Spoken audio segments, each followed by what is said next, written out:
Bonjour et bienvenue dans cette huitième astuce Unity dans laquelle je vais vous montrer comment vous allez pouvoir télécharger une image en ligne afin de l'appliquer dynamiquement à un objet dans Unity 3D. Alors cette technique va vous permettre de faire plein de choses, notamment donc télécharger des images en ligne et les utiliser comme texture sur des objets, ce qui vous permet de charger dynamiquement une texture sans avoir besoin de recompiler votre projet. Je m'explique. Imaginez que vous créez un jeu de foot. Ce jeu de foot, donc comme dans tous les stades, il y a des publicités autour du stade. Si jamais vous voulez changer les images des publicités, il faut les modifier dans Unity, puis recompiler le projet, republier le jeu, le mettre à jour, etc., etc. Avec cette technique, plus besoin de mettre à jour votre projet, puisque les images sont téléchargées à la volée. Ce qui vous permet de changer les images sur le serveur, et du coup de répercuter cela dans votre projet sans avoir besoin de le recompiler.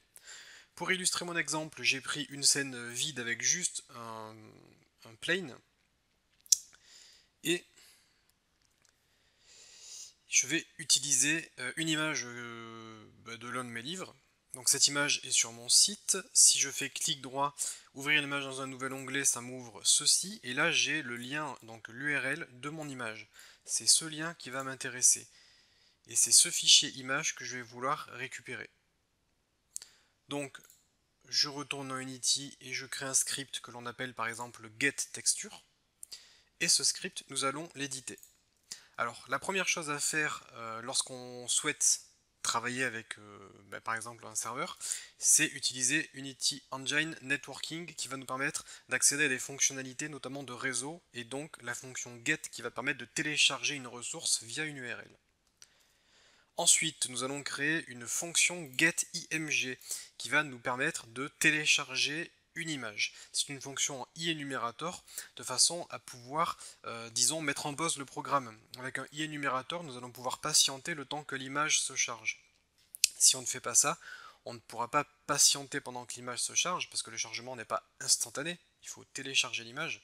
Et si on ne fait pas ça, le programme va s'exécuter, il va essayer d'appliquer l'image alors qu'elle n'a pas encore été téléchargée. Donc le fait qu'on soit dans une coroutine va nous permettre de mettre en pause le programme le temps du téléchargement. Ensuite, dans notre fonction start, il faut penser à appeler notre coroutine comme ceci, en passant en paramètre le nom de la coroutine. Notre coroutine, on va utiliser un Unity Web Request qui permet de faire un appel à une URL. Donc on va utiliser la fonction getTexture. GetTexture qui permet de récupérer une texture, donc une image, et entre parenthèses, ça prend l'URL. Donc on fait un Unity Web Request www qui est égal à Unity Web Request Texture.getTexture. Cette fonction va appeler l'URL et va télécharger. On fait un yield pour patienter quelques secondes, donc c'est ça qui va mettre en pause notre fonction. Le yield va nous permettre de patienter et on va patienter le temps que on ait une réponse de notre serveur. Et avoir la réponse, c'est-à-dire que la texture a été téléchargée ou qu'il y a eu un plantage. Si jamais il y a eu un plantage, on teste. S'il y a eu une erreur réseau, une erreur HTTP, on fait un debug de façon à afficher l'erreur dans notre console. Si jamais il n'y a pas eu d'erreur, on peut faire un else et c'est là que nous allons traiter la texture qui a été téléchargée. Dans un premier temps, on récupère la texture. Je crée une variable texture qui est égale à www.downloadHandler et .texture. Ça va me permettre de récupérer la texture, donc vraiment l'image. Une fois que j'ai la texture, il me suffit d'accéder au renderer de mon objet. Pour cela, je fais un getComponentRenderer. Ensuite, on accède au matériel et à la texture. Et on dit que la texture de notre objet est égale à myTexture, qui est du coup la texture que nous venons de récupérer. On peut tester ce bout de code, donc je refais défiler, comme ça vous avez l'ensemble du code sous les yeux, si vous voulez faire pause. On va dans Unity, on a notre plane. Ici j'ai mis le script getTexture. Je lance le projet. Et après une seconde, l'image se charge. Voilà comment télécharger une texture en ligne.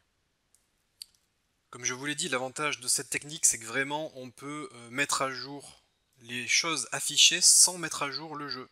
La preuve, je récupère une autre image, je retourne dans le code, je remplace l'URL par la nouvelle image, CTRL S, on retourne dans Unity, je lance le jeu, et hop, ma nouvelle image est chargée.